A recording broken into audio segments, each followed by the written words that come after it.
Hello दोस्तों, आरो Hindi test में आपका स्वागत है। इस टेस्ट में सभी प्रश्न महत्वपूर्ण हैं क्योंकि परीक्षा हमारे नज़दीक आ चुकी है, तो प्रत्येक पॉइंट को ध्यान से देखना है। जो भी उचित फैक्ट होगा वो मैं आपको बताता हुआ चलूँगा। क्लास को शुरू करते हैं। प्रश्न नंबर 1, निम्नलिखित में से कौन सा विलोम युग्म सही नहीं है? प्रश्न का उत्तर ऑप्शन डी है। आज्ञे का यहाँ पर अनभिज्ञ विलोम शब्द दिया है, जो कि गलत है। आज्ञे का विलोम शब्द होता है विज्ञ, ये आपको याद रखना है। अनभिज्ञ किसका विलोम शब्द होता है? यह होता है अभिज्ञ का। देखिए, दोनों ही विलोम शब्द इम्पोर्टेंट है। अंतिम का विलोम शब्द अनंतिम भी होता है और अंतिम का विलोम शब्द प्रथम भी होता है। प्रश्न नंबर 2, आविर शब्द का विलोम है? प्रश्न का उत्तर ऑप्शन डी है, तिरोभाव। प्रश्न नंबर 3, शीर्षक का विलोम है? प्रश्न का उत्तर ऑप्शन सी है, उष्ट। प्रश्न नंबर 4, द्युति का विलोमर्थी शब्द है? प्रश्न का उत्तर ऑप्शन ए है, तम। द्युति शब्द का अर्थ होता है प्रकाश और तम का अर्थ होता है अंधकार। प्रश्न नंबर 5, परुष शब्द का विलोम है? प्रश्न का उत्तर ऑप्शन डी है, कोमल। परुष का अर्थ होता है कठोर और कठोर का विलोम शब्द होता है कोमल। प्रश्न नंबर 6, सुम का विलोम है? प्रश्न का उत्तर ऑप्शन डी है, दाता। देखिए, सुम का अर्थ होता है भिखारी और भिखारी का विलोम शब्द होता है दाता। प्रश्न नंबर 7, निम्नलिखित में से असंगत गलत विलोम शब्द युग्म कौन सा है? प्रश्न का उत्तर ऑप्शन सी है, शाश्वत, सदैव। दोनों एक से शब्द यहाँ पर लिख दिए हैं। शाश्वत का विलोम शब्द होता है अक्षणिक, ये वाला आएगा। प्रश्न नंबर 8, निम्नलिखित में से विलोम शब्दों का कौन सा एक युग्म गलत है? प्रश्न का उत्तर ऑप्शन डी है, पाश्चात्य का पश्चिमात्य यहाँ पर दिया है, जो कि गलत है। पाश्चात्य किसका विलोम शब्द होता है? यह होता है पौर्वात्य का, इसका विलोम शब्द होता है।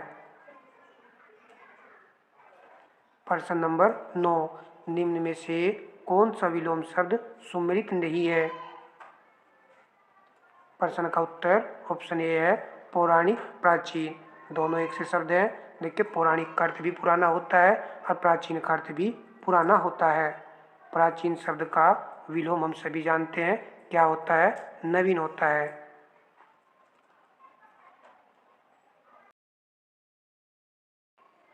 प्रश्न नंबर 10, कृत्रिम का विलोम है? प्रकृत, अकृत्रिम, प्राकृतिक, उपयुक्त सभी। तो प्रश्न का उत्तर ऑप्शन डी है, उपयुक्त सभी यहाँ पर सही है।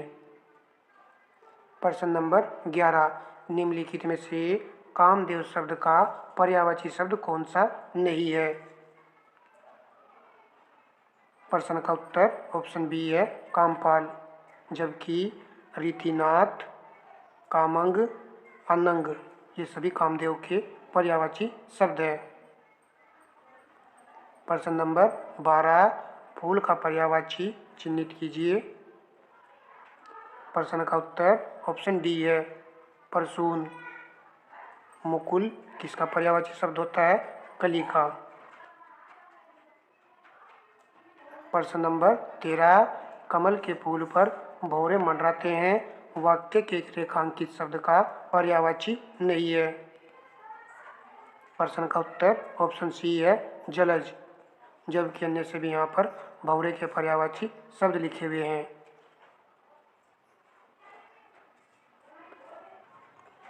यमुना शब्द का पर्यायवाची है? प्रश्न का उत्तर ऑप्शन सी है, अरकजा। प्रश्न नंबर 15, व्योम शब्द का पर्याय है? प्रश्न का उत्तर ऑप्शन सी है, अंबर। प्रश्न नंबर 16, शवच शब्द का पर्यायवाची शब्द बताइए। प्रश्न का उत्तर ऑप्शन डी है निर्मल। प्रश्न नंबर 17 शिव का पर्याय नहीं है। प्रश्न का उत्तर ऑप्शन सी है चक्रपाणी। प्रश्न नंबर 18 निम्न विकल्पों में से कौन पर्यायवाची की दृष्टि से सही नहीं है। प्रश्न का उत्तर ऑप्शन डी है अंगना धो। अंगना किसका पर्यायवाची शब्द है? तो यह पर्यायवाची शब्द है स्त्री का। इम्पोर्टेंट है, याद रखना है। धो किसका पर्यायवाची शब्द है? स्वर्ग का। जबकि यहाँ पर सही लिखे हुए हैं। प्रश्न नंबर 19 निम्न विकल्पों में से कौन सा पर्यायवाची की दृष्टि से सही नहीं है।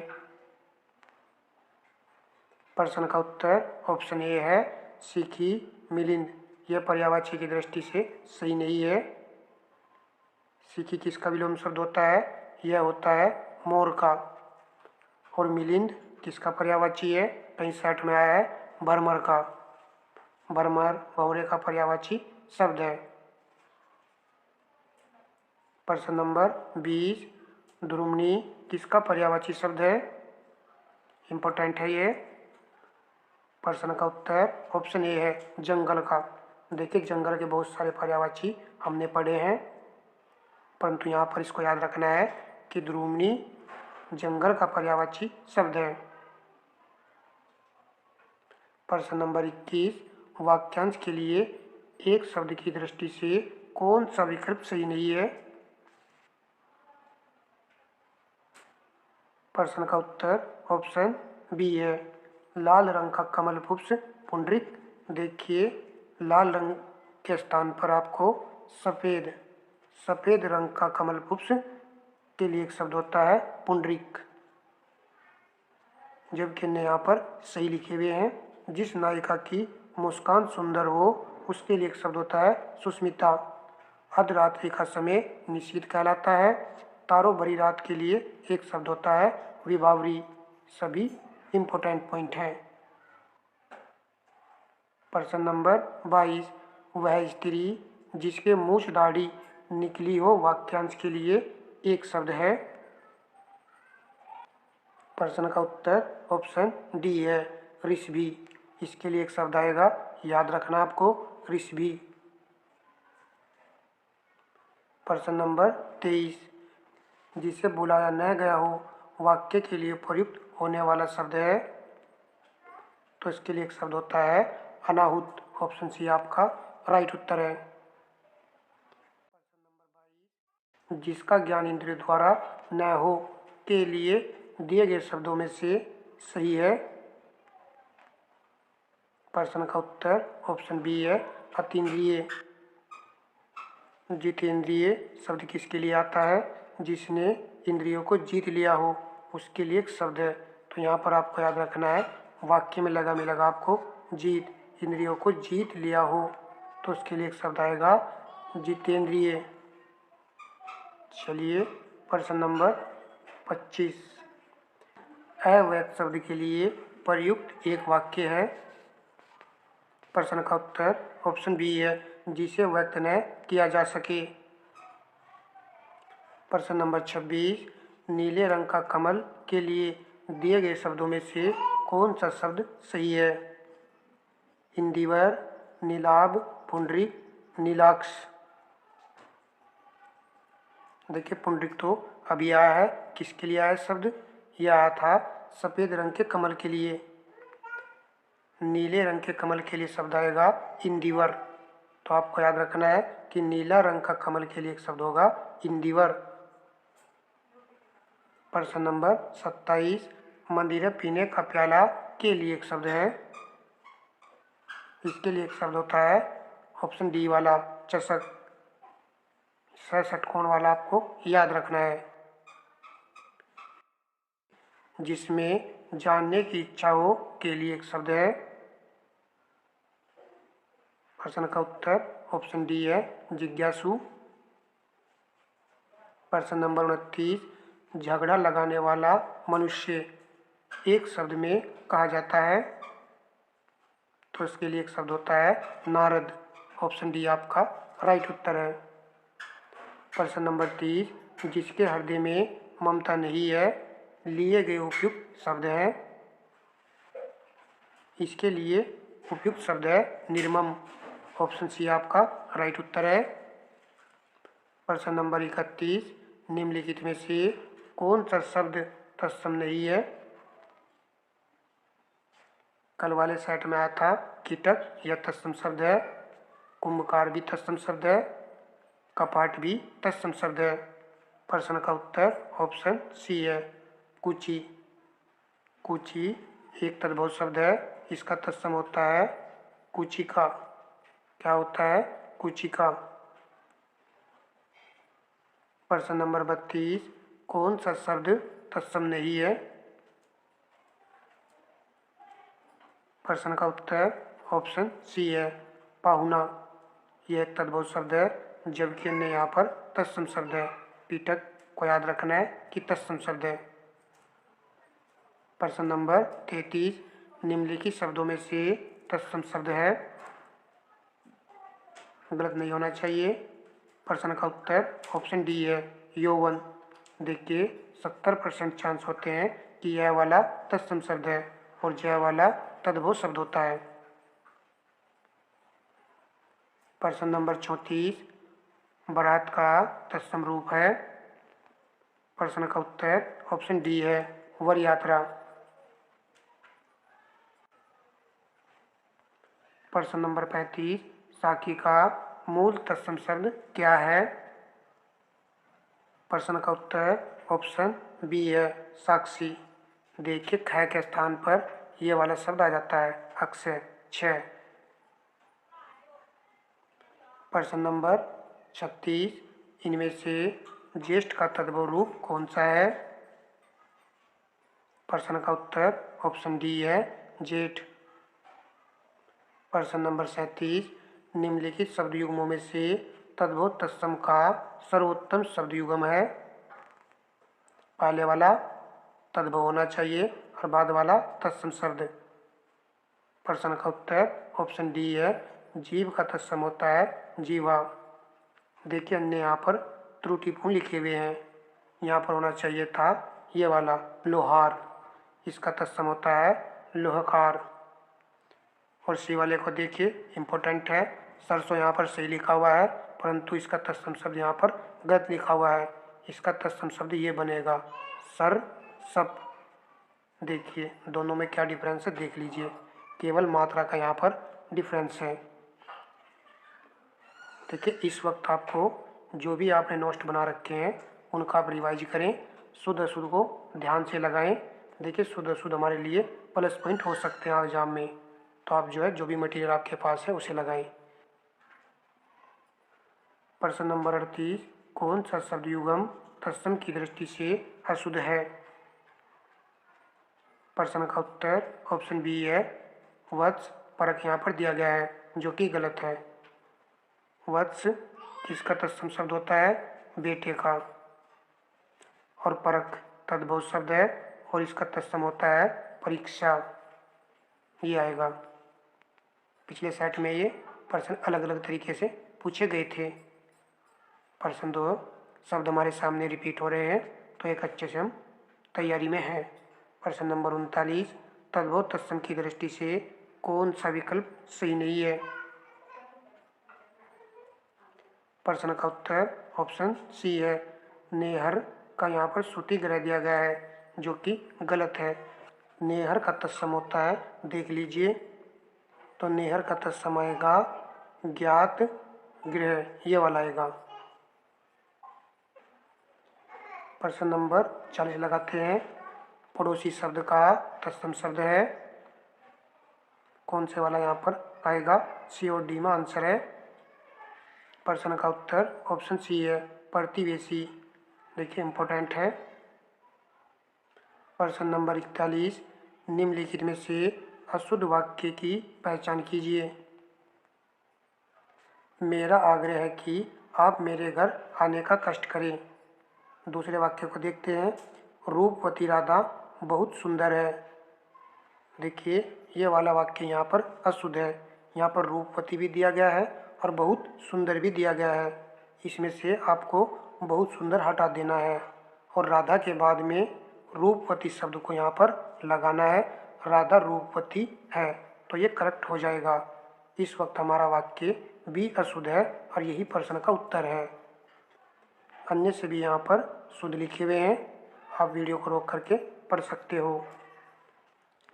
प्रश्न नंबर 42, निम्नलिखित वाक्य में से कौन सा वाक्य शुद्ध है? आप आंसर लगाइए। महादेवी वर्मा हिंदी की प्रसिद्ध कवयित्री हैं। देखिए ये शब्द यहाँ पर अशुद्ध है, शब्द संबंधी अशुद्धि है। कवयित्री इस प्रकार नहीं, इस प्रकार लिखा जाता है कवयित्री, ये वाला यहाँ पर शुद्ध है। शुद्ध अशुद्ध में पूछा जाता है, तो ए विकल्प हमारे प्रश्न का राइट उत्तर है। यहाँ पर वाक्य में शब्द संबंधी अशुद्धि थी। अन्य को आप पढ़ सकते हो, सभी सही लिखे हुए हैं। प्रश्न नंबर 43, निम्नलिखित वाक्यों में से शुद्ध वाक्य है। वह चरित्रवान है, बिल्कुल करेक्ट लिखा हुआ है। वह अच्छे गुणों वाला है, यह भी सही है। हाथी एक विशालकाय पशु है, यह भी सही है। तो यहाँ पर हमारे प्रश्न का उत्तर ऑप्शन डी है। ऊपर्युक्त सभी पॉइंट सही हैं। प्रश्न नंबर 44, किस युगम के सभी शब्द शुद्ध हैं? प्रश्न का उत्तर ऑप्शन सी है।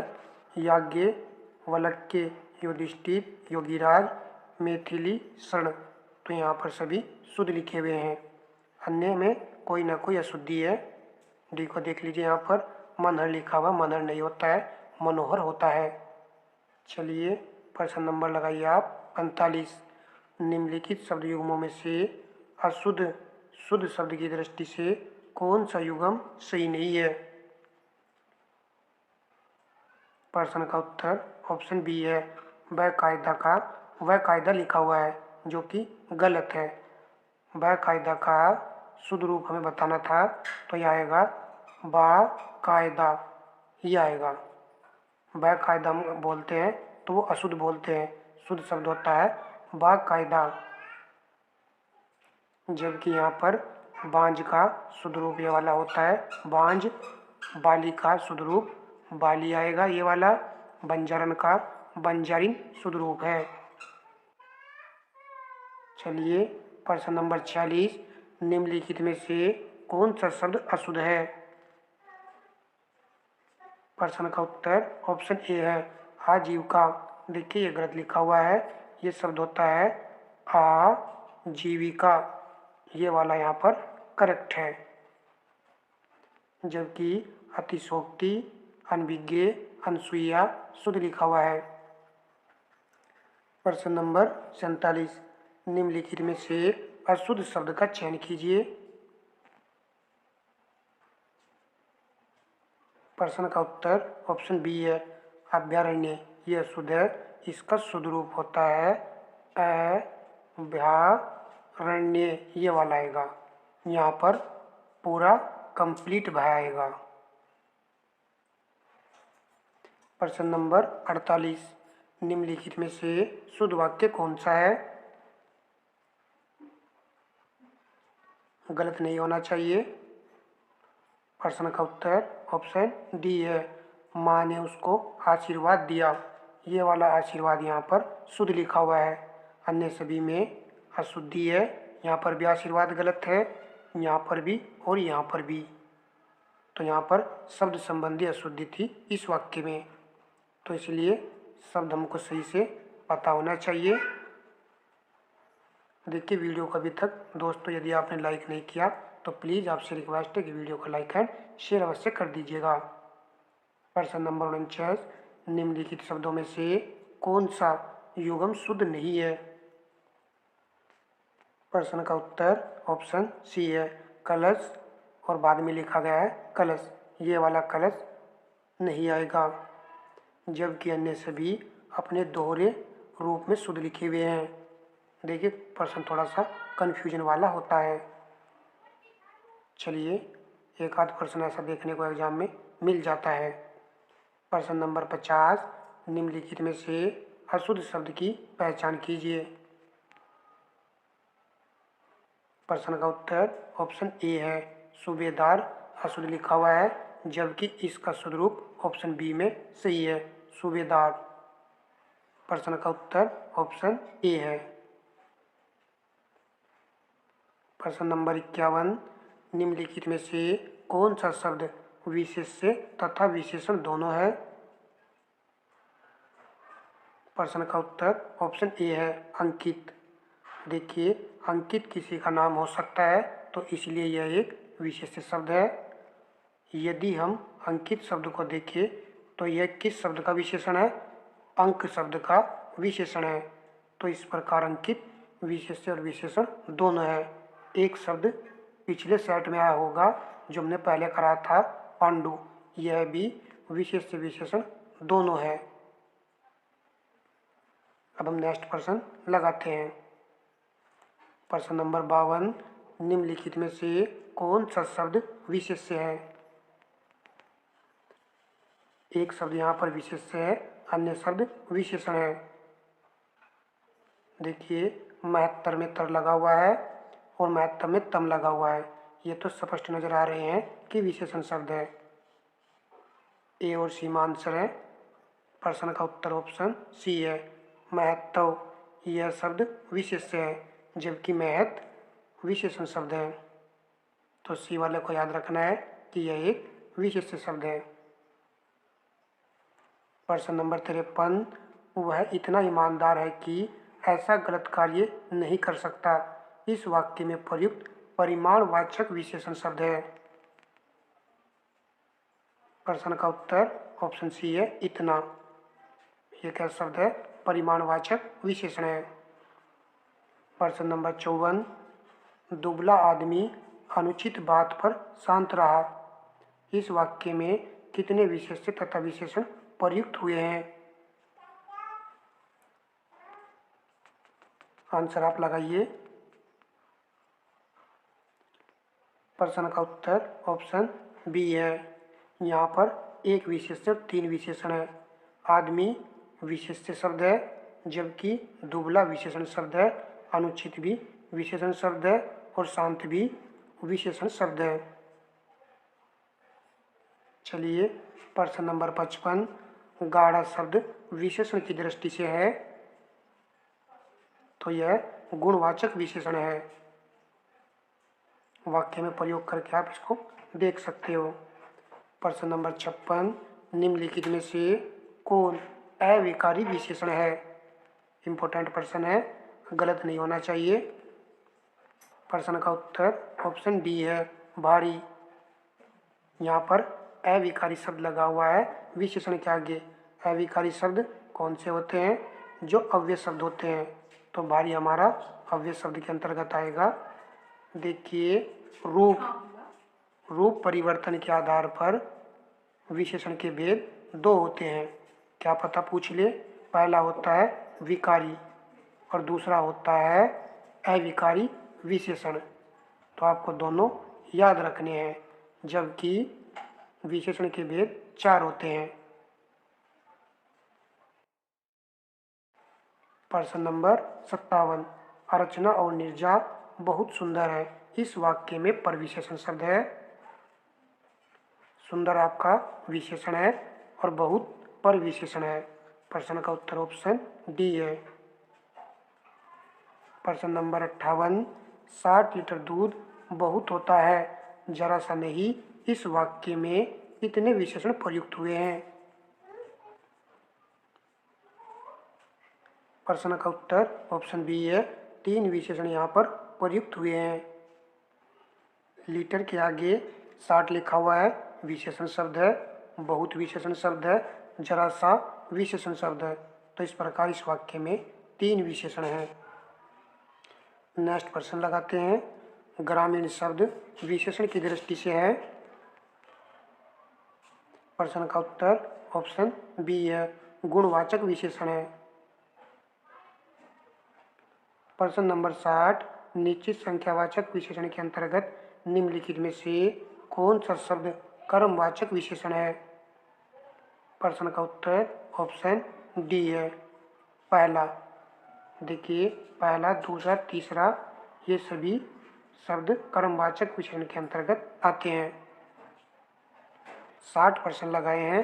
क्लास आपको कैसी लगी है कमेंट बॉक्स में ज़रूर बताइएगा और वीडियो को लाइक एंड शेयर कर दीजिएगा। यूट्यूब चैनल पर नए हो तो आप यूट्यूब चैनल को सब्सक्राइब कर सकते हो।